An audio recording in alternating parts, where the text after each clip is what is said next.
Before the কুরবানির ঈদ, এই স্টোরিটা, এই দিনটা হচ্ছে কুরবানি ঈদের আগে। যখন হচ্ছে ছুটি দেয়, কুরবানি ঈদ উপলক্ষে যে ছুটিটা দেয়, তখন সবাই যখন বাড়িতে আসে, ওই টাইমে আমার বোন যখন বাড়িতে আসে আমার জন্য একটা গিফট বা পার্সেল নিয়ে আসে। সেটা হচ্ছে আমি এখন ওপেনিং করতেছি। আর পার্সেলটা ওপেন করার সময় আমি খুবই এক্সাইটেড ছিলাম।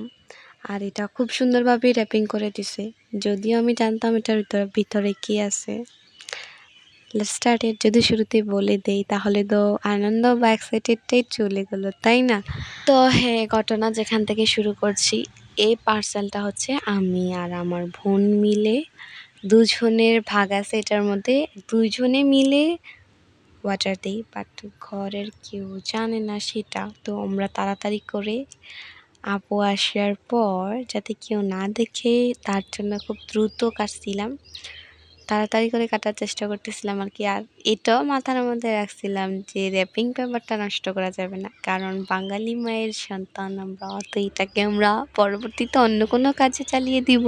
আর যেটা দেখতে পাচ্ছ, পার্সেলটার ভিতর থেকে এক গাদা চকলেট বের হলো। এই চকলেটগুলোর ভাগার বলো তো আমি আর আমার বোনের।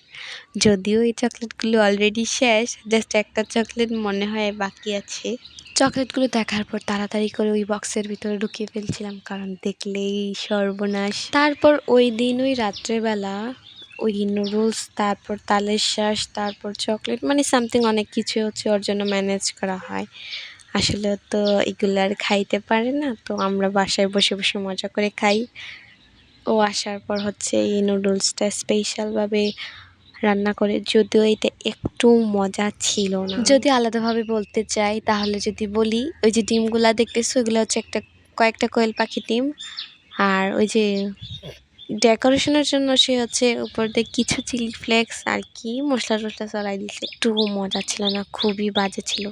তারপর তো আর কি ঈদ চলে আসে, আর এটা ছিল ঈদের দিনের একটা ফুটেজ। সকালবেলা যেটা হয়, খুব সুন্দর করে সেমাই নুডলস রান্না করা হয়। তো আজকে সেমাইটা হচ্ছে আগে তৈরি হয়, এইটার উপর দিয়ে কিছু কাঠবাদাম আর সামথিং কিছু দেওয়া হয়েছিল। সেমাইটা খুবই মিষ্টি আর মজার ছিল।